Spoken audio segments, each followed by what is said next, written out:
के निशानी लोगों, दरो दीवार पे लिखी है कहानी लोगों। कहां से शुरू करूं ये कहानी? जुल्म सितम की ये दास्तां, आजादी के परवानों की वीरता और त्याग की गाथा। मैं जो एक रूह हूं, आत्मा हूं, उन तमाम लोगों की जिन्होंने अपने खून पसीने से, अपने बलिदान से, जान की कुर्बानियों से इस मिट्टी के जर्रे जर्रे को आजादी का तीरथ बना दिया। मैं गवाह हूं उस जुल्म का जो यहां आदम के बेटों ने आदम के बेटों पर बेरहमी से ढाया। सदियों से मैं इसी जगह मौजूद हूं। मेरे सीने में दफन है वो सारी कहानियां जिन्होंने इन हरे भरे खूबसूरत टापुओं को वो खौफनाक नाम दिया, काला पानी।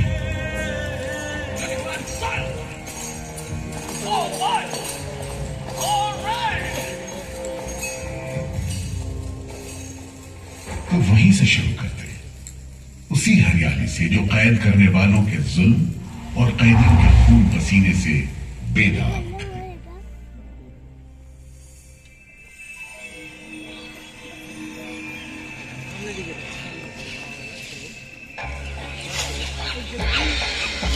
कहते हैं अंडमान द्वीप समूह का नाम रामायण के प्रतापी वानर देवता अंडमान यानी हनुमान के नाम पर रखा गया। पुराने जमाने से यह कहानी चली आती है कि जब राम ने लंका पर चढ़ाई करने की योजना बनाई थी तो पहले इन्हीं टापुओं से धावा मारने की सोची थी, लेकिन बाद में इरादा बदलकर धनुष कोटि से हमला किया। इतिहास और पुराण में अंडमान द्वीप समूह इसी सिलसिले में याद किया जाता रहा है। उधर दूसरी शताब्दी के रोमन भूगोल शास्त्री टॉलमी ने इन टापुओं को दुनिया के पहले नक्शे में जगह दी और नाम रखा एग्डिमोन, एक ग्रीक गॉड एगेमेम्नॉन के नाम पर, जो भाग्य का प्रतीक है। इन टापुओं की तरफ लोगों का आना शुरू हुआ। धर्म प्रचारक, लुटेरे, बागी, मल्ला, किस्मत आजमाने को निकले जहाजी, हर तरह के लोग यहां आते रहे। 18वीं सदी के अंत में ईस्ट इंडिया कंपनी ने इन टापुओं पर एक बस्ती कायम करने की कोशिश की और यहां लेफ्टिनेंट आर्चिबाल्ड ब्लेयर को भेजा, मगर यह कोशिश नाकाम रही और अगले 60-70 बरस तक किसी ने इन टापुओं की सुध नहीं ली।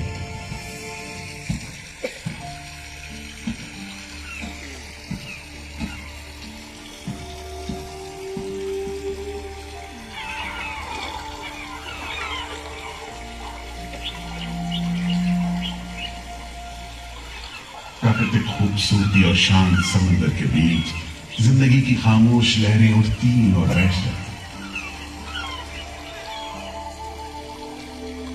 उगते सूरज के साथ पक्षी जागते हैं और डूबते सूरज के साथ इन टापुओं पर जिंदगी सुकून से सो जाती है। कि तभी भारत का पहला स्वाधीनता संग्राम यानी 1857 की आजादी की लड़ाई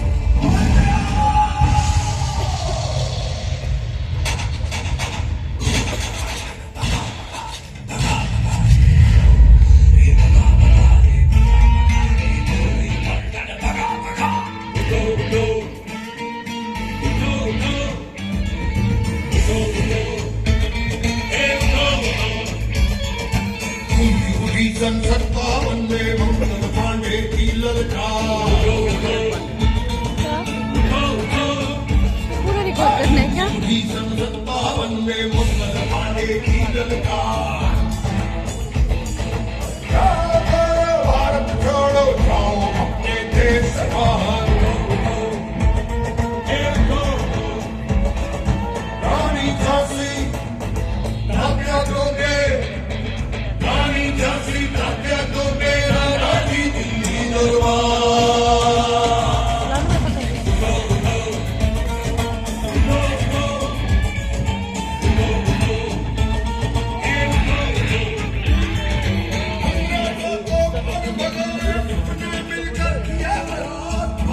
बंधन अंग्रेजों की देखभागिया की तलवार। चली मशाले आजादी की तो बेगरजे बारंबार।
मोहब्बत की लपटों की तपिश शांत पड़े अंडमान द्वीप समूह पर पड़ने वाली थी। आजादी के मतवालों को सबक सिखाने के लिए फिरंगी सरकार ने 15 जनवरी 1858 को पूरे के पूरे अंडमान द्वीप समूह को एक कैद खाने में बदलने का फैसला किया। His Excellency गवर्नर जनरल ने काउंसिल में ये फैसला किया है कि अंडमान आइलैंड में कैदियों की एक बस्ती बनाई जाए। इसमें शुरू में ऐसे मुजरिम रखे जाएं जिन्हें बगावत और राजद्रोह और इससे ताल्लुक रखने वाले दूसरे अपराधियों के लिए कैद या देश निकालने की सजा दी गई हो।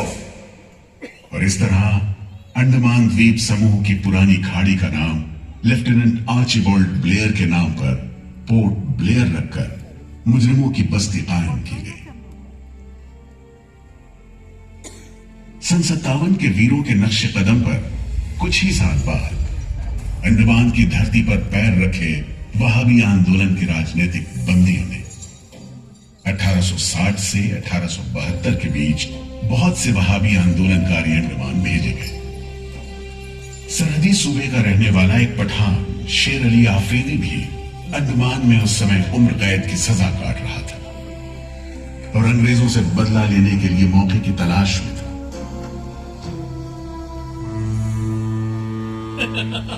क्यों है शेर अली, तुम इस भीड़ भाड़ में कैसे? ओए, हम सुना है फिरंगी का लाट साहब इधर आता है। हम भी देखने आया है जुल्म करने वाले का सरदार कैसा दिखता है।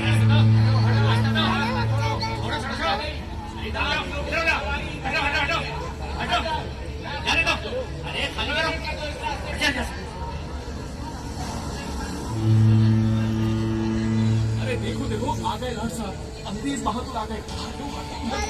मिस्टर बर, मैं सोचता हूँ कि इस खूबसूरती के बीच रहने के लिए प्रिजनर होना भी मैं एक्सेप्ट कर लेता। Yes, indeed. Just look how beautiful this place is. ये प्रिजनर लोग इस खूबसूरती को नहीं देखते, वरना इस टापू को प्रिजन नहीं स्वर्ग समझते।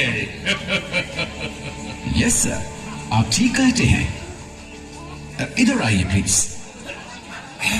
हम तुमको खत्म कर देगा फिरंगी जालिम। कैदियों के साथ तुमने जो हैवानी सुलूक किया है, हम बर्दाश्त नहीं करेगा। पकड़ो इसको। शेर अली है, सजा याफ्ता कैदी, सजा में रियायत पाकर नाई की दुकान चलाता है। जैसा कि होना था, शेर अली को फांसी हो गई।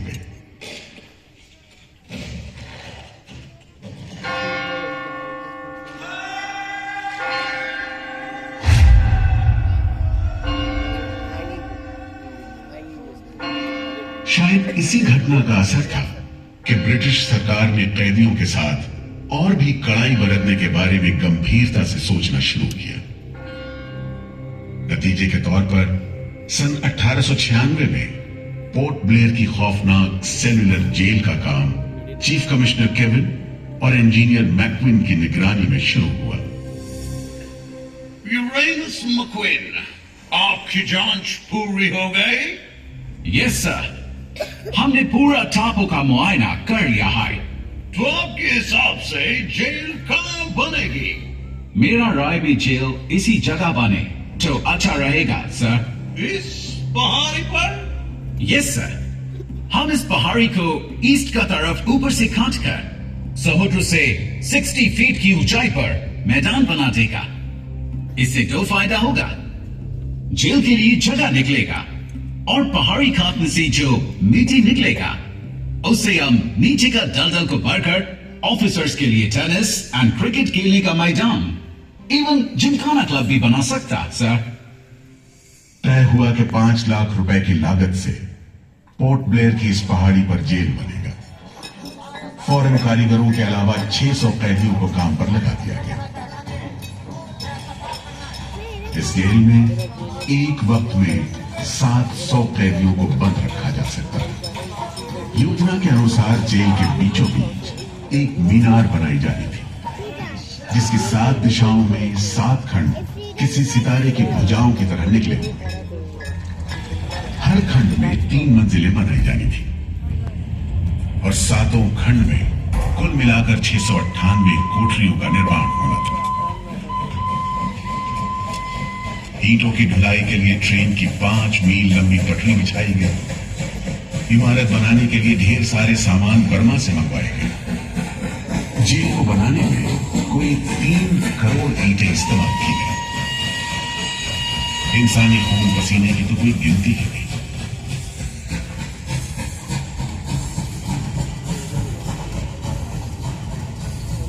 सुबह दोपहर शाम रात कोड़े चलते रहे और काम होता रहा। दीवारें उठनी शुरू हुई। आखिरकार 10 साल बाद सन 1906 में यह विशालकाय जेल तैयार हुई और यहीं से अंडमान के इतिहास का सबसे काला दौर शुरू हुआ।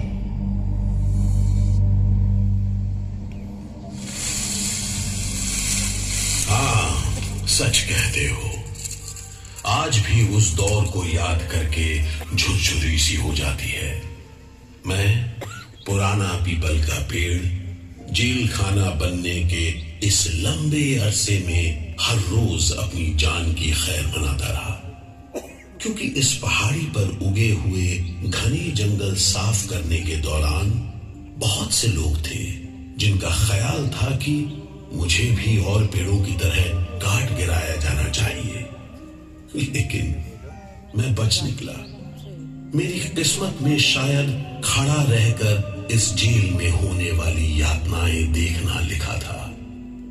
हर एक कैदी जेल के फाटक के भीतर आकर मेरी डालियों के नीचे से ही निकला है।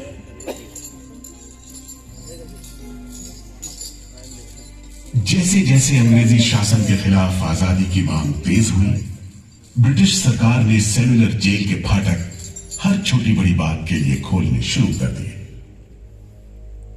किसी ने पर्चा निकाला तो अंडमान जेल, किसी ने लेख लिखा तो अंडमान जेल। लेकिन जब आजादी की लौ दिल में जल रही हो तो लोगों को कब तक रोका जा सकता है? 20वीं सदी शुरू होते होते फिरंगी सरकार के खिलाफ जंग में तेजी आ गई। अलीपुर षड्यंत्र कांड, चटगांव डकैती कांड, काकोरी कांड, लाहौरी बम कांड, मुपला विद्रोह, नासिक षड्यंत्र, कितने मामले गिनवाए, ये सूची लंबी है। लिहाजा एक नए किस्म के अभियुक्तों ने अंडमान की सेलुलर जेल में कदम रखा। ये नई किस्म थी क्रांतिकारियों की। क्या शानदार लोग थे, मस्ती में झूमते गीत गाते जेल में कदम रख रहे थे, मानो जेल नहीं मंदिर जा रहे हो। आजादी के ये परवाने देश के कोने कोने से आए थे। सरफरोशी की तमन्ना अब हमारे दिल में है, देखना है जोर कितना बाजुए का दिल में है। वक्त आने दे बता देंगे तुझे आसमां, हम अभी से क्या बताएं, क्या हमारे दिल में है। सोहन सिंह भटना हाजिर, मोतीलाल वर्मा हाजिर, पंडित परमानंद शास्त्री हाजिर है, बटुकेश्वर दत्त हाजिर, सचेंद्र नाथ सान्याल हाजिर, उल्लासकर दत्त हाजिर, पृथ्वी सिंह आजाद, पृथ्वी सिंह आजाद हाजिर। हर आदमी के दिल में स्वाधीनता की लौ जल रही थी। इस जोत को बुझाने का काम ब्रिटिश सरकार ने जिस अफसर को सौंपा वो था सेलुलर जेल का जेलर डेविड बेरी। जमादार जी हुजूर, नया कैदी लोग आया? जी सरकार, सभी लाइन से खड़े हैं। ठीक है, सुनो, इनसे कह दो कि इस जगह पर हम शेर को पालतू बनाता है। तुम जेल का दीवार देखता है, जानता है इसको इतना नीचे क्यों बनाया? इधर से कोई भागने को नहीं सकता। यह सब तरफ 1000 माइल्स तक पानी है और ऊपर खुदा है। और तुम हमको देखता? हम इधर का खुदा है, डेविड बेरी।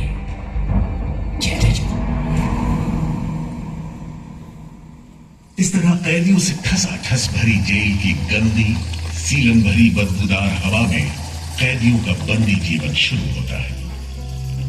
बेड़ियों की आवाज, वार्डनों की गाली गलौज और मार खाते कैदियों की चीख पुकार से गूंजते कोठरियों का दम घुट माहौल कड़े से कड़े इंसान को तोड़ने के लिए काफी था। लेकिन इन कोठरियों में ऐसे बंदी भी आए जिन्हें ये माहौल हताश करने के बजाय जुल्म का मुकाबला करने की प्रेरणा देता रहा। वीर विनायक दामोदर सावरकर, ये नाम ऐसे ही बंदियों में बड़े सम्मान के साथ लिया जाता है। जयोस्तु ते, जयोस्तु ते, जयोस्तु ते, जयोस्तु ते, जयोस्तु ते, जयोस्तु ते, जयोस्तु ते, जयोस्तु ते, जयोस्तु ते, जयोस्तु ते, जयोस्तु ते, जयोस्तु ते, जयोस्तु ते।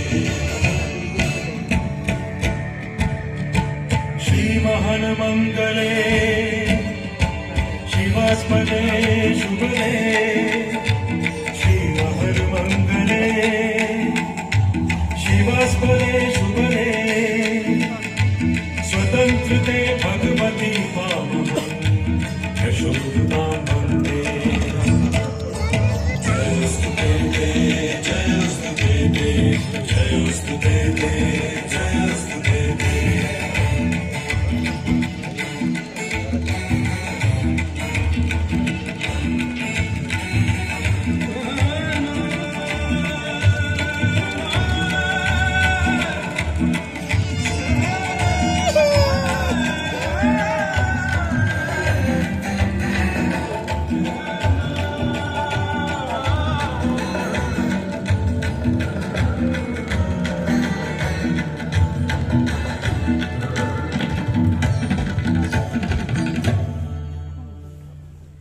बेड़ियों में जकड़े वीर सावरकर जब सेल्यूलर जेल के अहाते में दाखिल हुए तो उनकी जंजीरों से जुड़े लोहे के पट्टे पर उनके जेल की मियाद खुदी हुई थी 50 बरस। 24 दिसंबर 1910 से 30 दिसंबर 1960 तक। वेल सावरकर, तुमको 2 बार का उम्र कैद का सजा मिला है। 50 बरस बाद सरकार तुमको छोड़ देगा। मिस्टर बेरी, तुम्हें विश्वास है कि तुम और तुम्हारी सरकार 50 बरस यहां रह पाएगी? सावरकर को इस बात में रत्ती भर भी शक नहीं था कि आजादी की जो लपटें हिंदुस्तानियों के मन में धधक रही हैं, उन्हें अंग्रेज अब बुझा नहीं सकेंगे और जल्द ही उन्हें जाना होगा। इसी प्रबल विश्वास के बल पर सावरकर 10 बरस लंबा अरसा सेलुलर जेल की एक ही कोठरी में रह सके। उन्हें बहुत ही खतरनाक कैदी करार देते हुए इतने कड़े पहरे में रखा गया था कि उनके भाई गणेश को 2 बरस तक पता भी नहीं चला कि वीर सावरकर उनके ही नक्शे कदम पर चलते हुए सेल्यूलर जेल आ पहुंचे हैं, जहां बरसों की तकलीफ है, जेलर के जुल्म है, कड़ी मेहनत और नितांत अकेलापन है, जहां जिंदगी 13 फुट लंबी और 7 फुट चौड़ी कोठरी में सिमट कर रह करती है।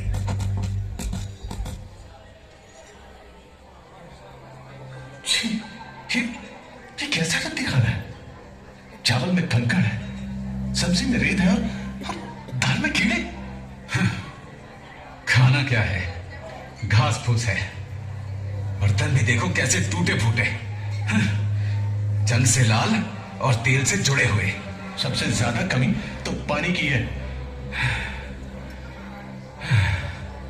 आज सुबह जब मैंने पानी मांगा, जमादार बोला दिन में 2 बार मिलेगा बस। अरे पीने लायक होता तो बात था, यहाँ कैसे इतनी बास मारता है कि नाक बंद करके पीना पड़ता है। इस खाने को कैसे खा सकते हैं? कैदियों को गाली देना या पीटना मामूली बात थी, चाहे वो खा रहे हों या काम कर रहे हों। और काम न सिर्फ मुश्किल था बल्कि उसका कोटा भी तय था। 7 में से 4 खंडों की कोठरियों में तेल निकालने के उपकरण लगे थे।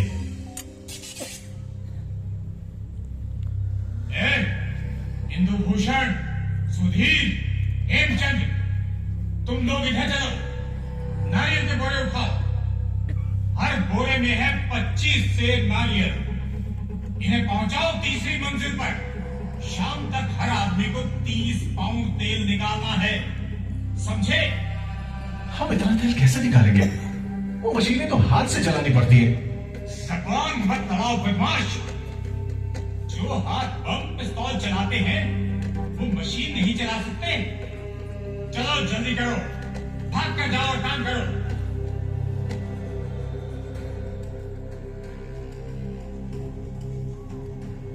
मेरा बात ध्यान से सुनो। जो आदमी काम नहीं करे उसको पेट लगाओ, समझा? सजा दो, कोई छूट नहीं दो, कोटा पूरा कराओ। लेकिन तमाम मारपीट और गाली गलौज के बावजूद यदि कैदी काम पूरा न कर पाते, तब जो सजा मिलती वो किसी की भी हिम्मत तोड़ने के लिए काफी थी। जमादार जी हुजूर, इसको 2 दिन तक टाट का वर्दी पाया। कल से इसका खाना बंद। जी, सिर्फ 2 कप कंजी दो।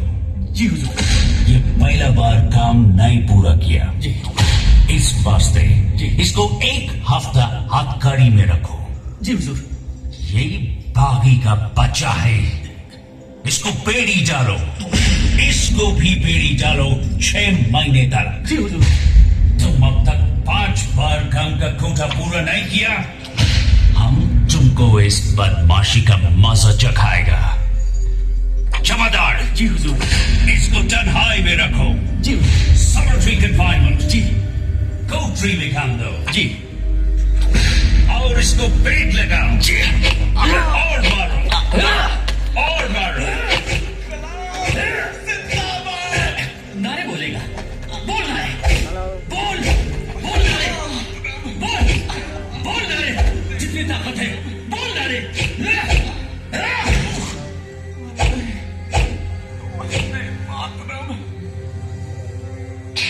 उल्हासकर दत्त ने इस सारी तकलीफ की दिल को छू देने वाली तस्वीर खींची है। हमारे गांव में तेल के लिए कोल्हू में बैल जोते जाते हैं, वो भी दिन में 10 से 12 सेर से ज्यादा तेल नहीं निकाल पाते। जेल में मुझे 2 और कैदियों के साथ बैल की जगह जोत दिया जाता था और हमें शाम तक 1 मन नारियल का तेल निकालने का काम सौंपा जाता। जमादार हमें दौड़ने पर मजबूर करते और रफ्तार धीमी होने पर कोड़े मारते। हर रोज न जाने हम कितनी बार लड़खड़ाते, गिरते और मार खाते, और ये सिलसिला निरंतर चलता रहा। हुजूर, ये काम करने से इनकार करता है। क्यों? क्यों काम नहीं करेगा? जैसा बर्ताव ये जमादार करते हैं उसमें मैं काम नहीं करूंगा। मारपीट और सजा का नतीजा ये हुआ कि उल्हासकर ने 7 दिन के बाद खाना पीना और बात करना भी बंद कर दिया। वार्डनों का ख्याल था कि उल्हासकर पागल होते जा रहे हैं, लेकिन जेलर बेरी ने इसे नाटक बताते हुए उल्हासकर को बिजली के झटके लगाने का हुक्म दिया, जिसके बाद उल्हासकर 3 दिन और 3 रात बेहोश रहे उसके बाद कहीं जाकर डॉक्टर को बुलाया गया। सुनो मिस्टर उलास्कर, हम जानते हैं तुम अपने मुल्क का आजादी के वास्ते ये करता। हम तुम्हारा काम को ठीक नहीं समझता, लेकिन तुम अभी जवान है। एक दिन अपना सजा पूरा करके वापस अपना मुल्क जाएगा, तब अपना हाथ से जान क्यों लेता? क्या तुम डरपोक है? हम अपना सीनियर ऑफिसर का हुक्म नहीं बदल सकता, लेकिन तुम चाहेगा तो हम तुमको मेंटल हॉस्पिटल में भर्ती करा देगा। ठीक है, इन जानवरों के बीच रहने से पागलों के बीच रहना बेहतर होगा। उल्हासकर की सारी तकलीफ का जेलर डेविड बेरी पर कोई असर नहीं हुआ। उल्हासकर के जाने के बाद बेरी ने वीर सावरकर को चढ़ाते हुए पूछा, क्यों सावरकर, तुम भी पागलपन का बहाना करेगा क्या? तुम्हारे बाद मिस्टर बेरी। अच्छा। हाँ, जिस तरह के अत्याचार तुम कर रहे हो उनसे कोई भी आदमी पागल हो सकता है। रहने दो ये सब बात सावरकर, तुम अच्छी तरह जानता है उल्लासकर पागल नहीं है, बहाना खाता है। मिस्टर बेरी, अगर तुम सोचते हो कि उल्लास बहाना कर रहा था तब तुम पहले ही पागल हो चुके हो। ये सब अत्याचार बंद करो, वरना हमारे पास स्ट्राइक के अलावा कोई रास्ता नहीं बचेगा।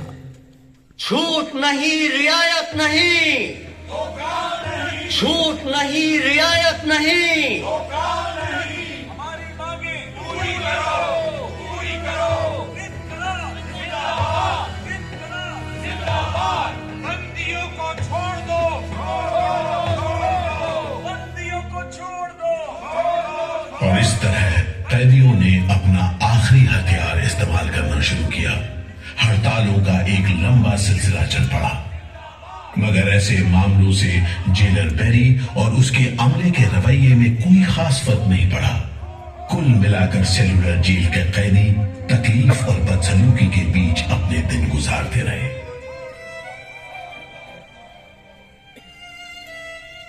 मगर एक सुख का स्मरण ना करना नाइंसाफी होगी।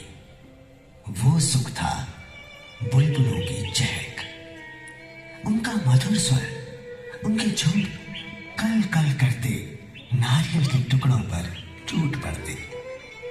गंभीर विचारों से मुक्ति पाने के लिए मैं मन को बलपूर्वक इन बुलबुलों की चहक में लगाए रखता।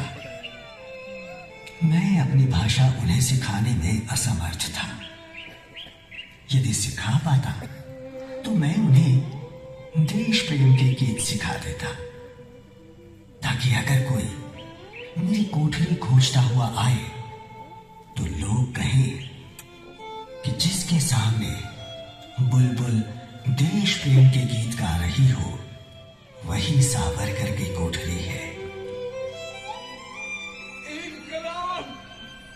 एक बार में 3 कैदियों को फांसी पर लटका दिया जाता।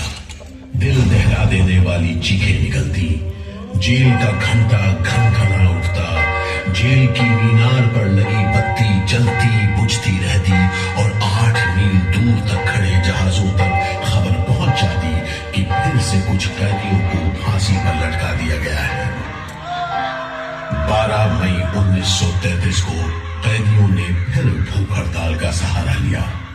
भूख हड़ताल करने वालों में सरदार भगत सिंह के बहादुर साथी महावीर सिंह भी शामिल थे। हड़ताल के 5वें दिन जब कैदियों को जबरदस्ती खुराक दी जाने लगी तो महावीर सिंह ने ताकतवर विरोध किया। जालिमों, तुम नहीं जानते कि हम कौन हैं। हम मर सकते हैं छुपकर नहीं रह सकते। हमें ऑर्डर मिला है तुम्हें दूध पिलाने का। जाओ जमादार, पकड़ो इसे। इंकलाब जिंदाबाद।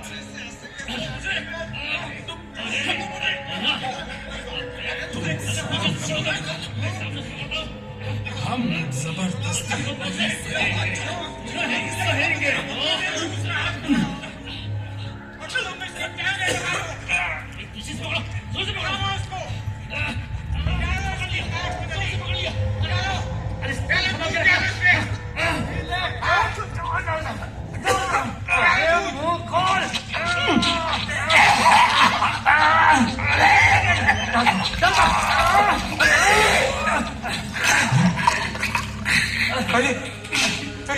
ये क्या हो गया? ये क्या हो गया? अरे ये तो, अरे अब क्या करें? अरे इसकी तो आंखें उलट गई। अरे इसकी तो आंखें उलट गई है। अब क्या करें? लगता है दूध इसके फेफड़ों में चला गया है साहब। क्या हो? नली निकालो, जल्दी करो, जल्दी। जी। इसकी तो सांस बंद हो गई। अब क्या होगा? होगा क्या? लाश को गुपचुप ठिकाने लगा दो, किसी को कानो कान खबर ना हो।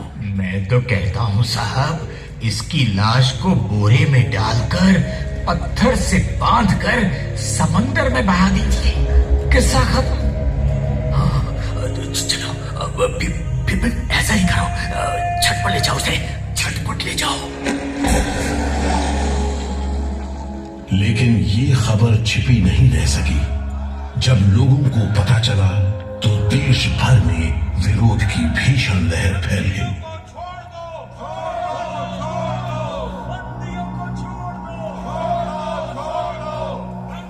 और फिर 45 दिन बाद 26 जून 1933 को जेल अधिकारियों ने हथियार डाल दिए। लेकिन देश अभी भी गुलामी की जंजीरों में जकड़ा हुआ था। इन्हीं हालात में सन 1937 के संवैधानिक सुधार लागू किए गए और कांग्रेस ने अनेक प्रांतों में मंत्रिमंडल कायम किए। स्वाधीनता की तरफ बढ़ते कदमों में तेजी लाने के लिए अंडमान के सेलुलर जेल के बंदियों ने भी आवाज बुलंद की। बंदियों की रिहाई, स्वदेश वापसी और राजनीतिक बंदियों के लिए बेहतर सुविधाएं हासिल करने की मांग को लेकर 24 जुलाई 1937 को सेलुलर जेल के कैदियों ने सामूहिक अनशन शुरू किया।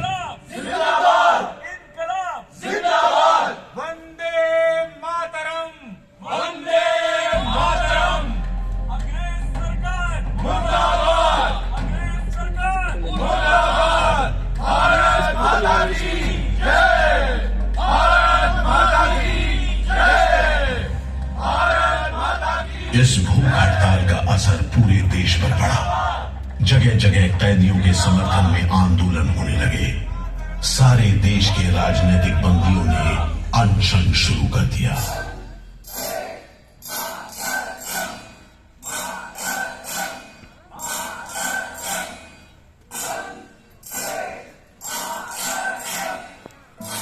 गुरुदेव रविंद्रनाथ ठाकुर और कांग्रेस की कार्यकारिणी की तरफ से जवाहरलाल नेहरू ने कैदियों से भूख हड़ताल समाप्त करने की अपील की और 28 अगस्त 1937 को गांधी जी ने सेलुलर जेल के बंदियों को तार से संदेश भेजा। मैं गुरुदेव रविंद्रनाथ टैगोर और वर्किंग कमेटी की राय में अपनी अपील भी जोड़ना चाहता हूं।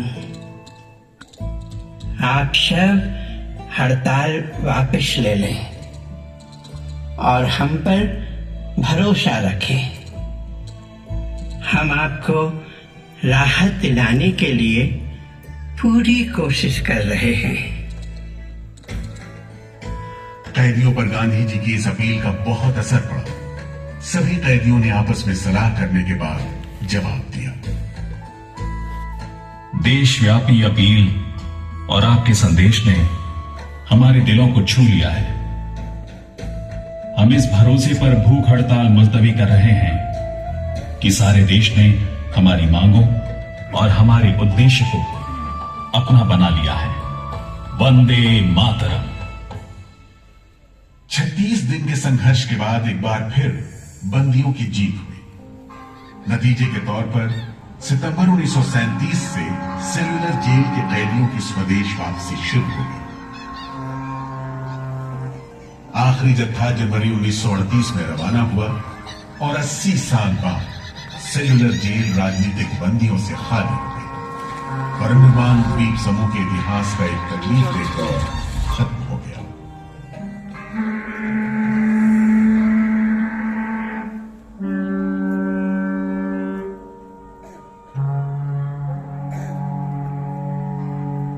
मगर एक और जालिम दौर शुरू होने वाला था। 1939 में दूसरा विश्व युद्ध शुरू हुआ और 1942 में जापानियों ने अंडमान पर कब्जा कर लिया।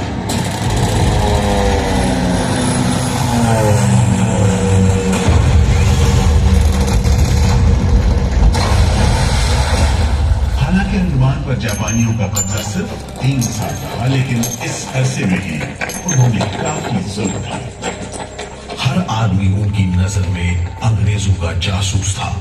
हर रोज खेतों से, दूर दराज के गांव देहात से दसियों लोग पकड़े जाते और मौत के घाट उतारे जाते। बहुत से लोग तो खाने की कमी के कारण जहाज पर लादकर दूर समंदर में फेंक दिए।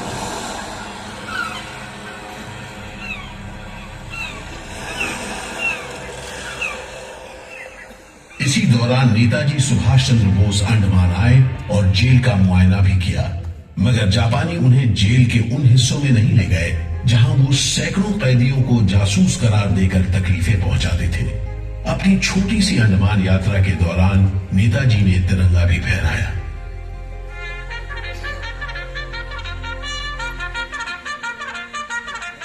अगस्त 1945 में दूसरा महायुद्ध समाप्त हुआ और 3 साल 6 महीने 15 दिन के कब्जे के बाद अक्टूबर 1945 में अंडमान की जापानी छावनी ने अंग्रेजों के आगे हथियार डाल दिए।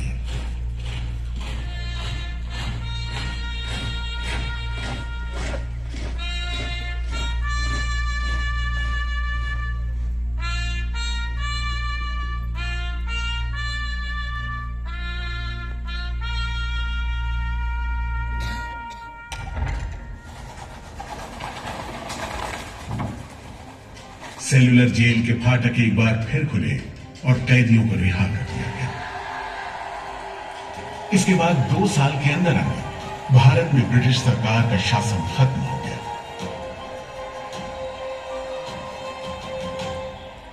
अंडमान द्वीप समूह अब काला पानी के खौफनाक नाम से नहीं जाना जाता, लेकिन ये सारी तकलीफें जो आजादी के प्रेमियों ने यहां झेली, वो सारी कुर्बानियां जो देशभक्त वीरों ने यहां दी, आज भी देशवासियों के दिलो दिमाग पर छपी हुई है।